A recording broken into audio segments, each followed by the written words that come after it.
Hello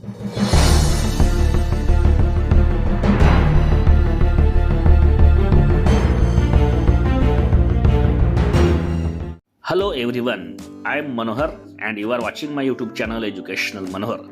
I am today here to present before you 3.1 poem class 8 subject English Why. We will see line to line meaning of this poem and I will also tell you its meaning in Marathi. So let's start this video. नमस्कार मित्र मैत्रिणींनो, मी आहे तुमचा दोस्त आणि या चॅनलचा host Manohar आणि आपण बघत आहात माझे यूट्यूब चॅनल एज्युकेशनल मनोहर. तर मी आज आपल्यासाठी घेऊन आलोय क्लास 8 म्हणजेच वर्ग 8वीच्या इंग्रजी या विषयातील 3.1 पोएम व्हाय या कवितेचा लाईन टू लाईन मराठी अर्थ आपण बघणार आहोत. तत्पूर्वी हे चॅनल एज्युकेशनल मनोहर आपण सबस्क्राईब करून घ्या आणि हा व्हिडिओ बघितल्यानंतर वर्ग 8वीच्या जास्तीत जास्त विद्यार्थ्यांना आपण शेअर करा. चला तर यातील लाईन्सचा अर्थ आपण पाहून घेऊया. I know a curious little boy. मी एका उत्सुक असलेल्या छोट्याशा लहान मुलाला चांगल्या प्रकारे ओळखतो. Who is always asking why. जो नेहमी मला विचारत असतो असं का होते किंवा हे का होते. Why this, why that, why then, why now. हे असं का, ते तसं का, त्यावेळी असं का झालं, आता असं का होत आहे. Why not, why by and bye.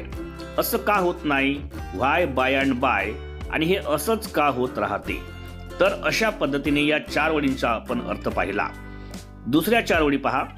He wants to know why wood should swim. त्याला हे जाणून घ्यायचं असते. वॉन्ट्स टू नो म्हणजे जाणून घ्यायचं असते. व्हाय वूड शुड स्विम. वूड म्हणजे लाकूड. लाकूड का तरंगते हे त्याला जाणून घ्यायचं असते. Why lead and marble sink. Why lead, lead म्हणजे शिशे म्हणजेच हा एक धातू आहे. अँड मार्बल्स म्हणजे आपण ज्याला काय म्हणतो कंच्या, ह्या का डुबतात. सिंक म्हणजेच डुबणे.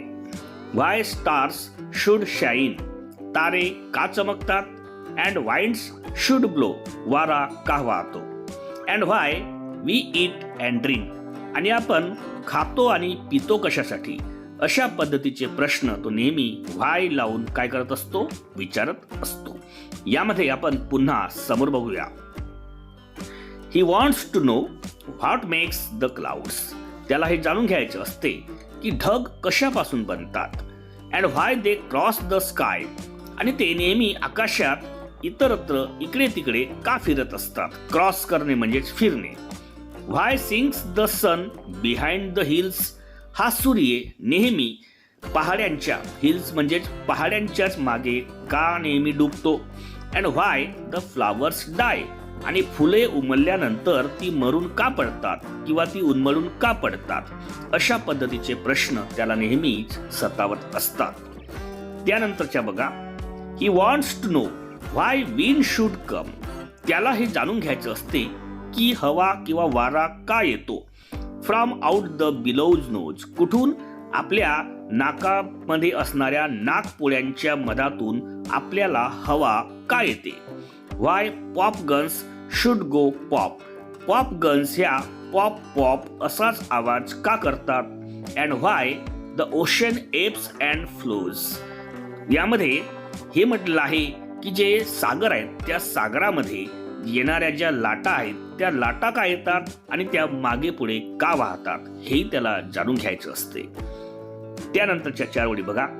ही wants to know why fish have Jill's.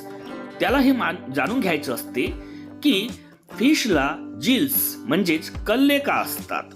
And why boys can not fly. आणि मुले का उडू शकत नाही.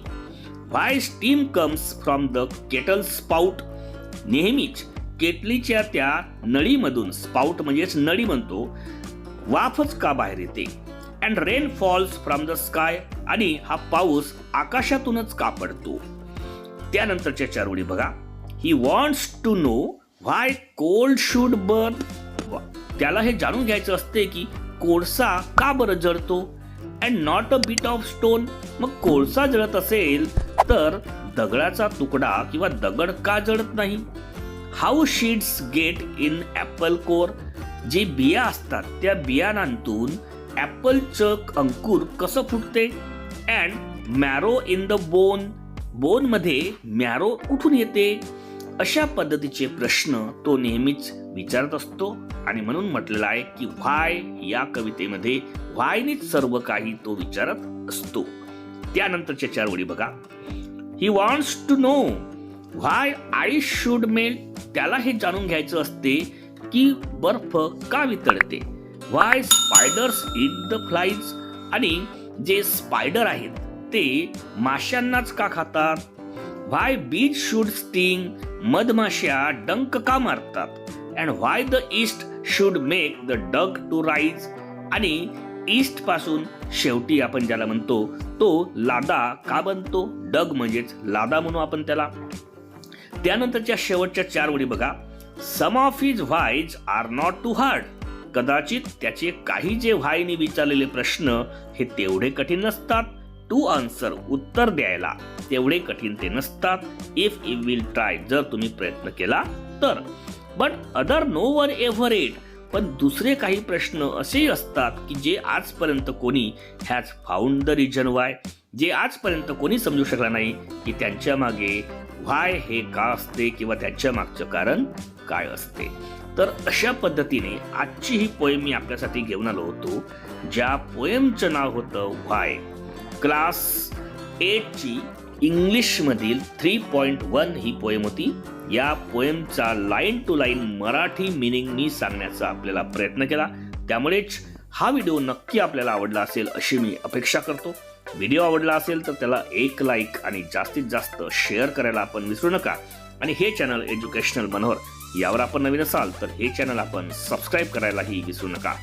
अशाच पद्धतीचे जर आपल्याला first semester, second semester, first unit test आणि सेकंड युनिट टेस्टचे जर क्वेश्चन पेपर आन्सर्स सहित पाहिजे असतील तर त्यांचे व्हिडिओज याच व्हिडिओच्या डिस्क्रिप्शन बॉक्समध्ये एका प्लेलिस्टमध्ये दिलेले आहेत. त्या सर्व प्लेलिस्ट आपण जाऊन पाहून घेऊ शकता आणि ते व्हिडिओही आपण पाहून घेऊ शकता. चला तर मी आपली आता रजा घेतो. सर्वांना माझा नमस्कार.